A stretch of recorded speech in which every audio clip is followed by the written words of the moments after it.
Hello everybody, this is Ahmad Durrani and today I will explain to you what is halal mortgage or Islamic finance and why is interest or usury prohibited in Islam. Please note that usury is prohibited in all Abrahamic religions, but Muslims strictly adhere to that principle to this day.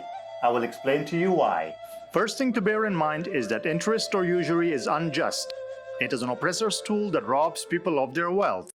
Allow me to elaborate. Imagine if the US Federal Reserve or a country's central bank only had $100 billion worth of cash and decided to loan that amount to its good, hardworking citizens at a variable interest rate of 10% per year, meaning that at the end of the year, the bank expects $110 billion. Now let's say at the end of the year, the bank or creditor recalls all the money back. You have to pay the bank back.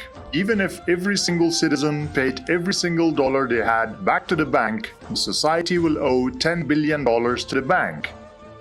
Wait a minute, this ain't dollars, this is Afghan currency. Somebody has to pay that amount. Since they do not have it, the bank will repossess homes, businesses will close, bankruptcies will rise, divorces increase, families get destroyed, etc., etc. Hey, it's not coming out. Maybe you should keep it. Perhaps we can work through this. Maybe we can work things out.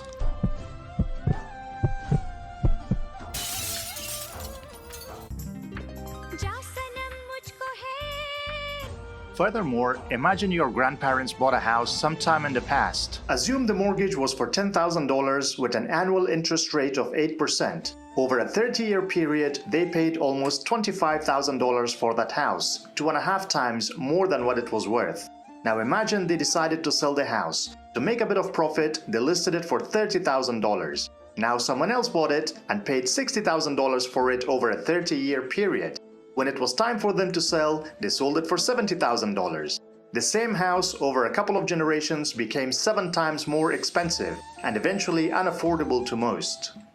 On a state level, some countries pay billions of dollars in annual interest payments alone, which never ends, by the way, unless they pay off the entire amount. Imagine what they can do with that kind of money. They can eliminate poverty in their country within a few years. If your state or country has terrible infrastructure with potholes all over the roads, you experience declining quality in services the government provides, and you witness regular load shedding where you have 2 hours of electricity a day if you're lucky. Oh no, not my lucky day. Government corruption aside, I can guarantee you it has a lot to do with government debt. If a country borrows money from a lender such as IMF or Bank of China and cannot repay its loan or defaults on its debt, that lender has the power to overtake that country's resources, or can force the debtor to sell the resources to the lender's company of choice for cents on a dollar, among other repercussions. Don't trust me?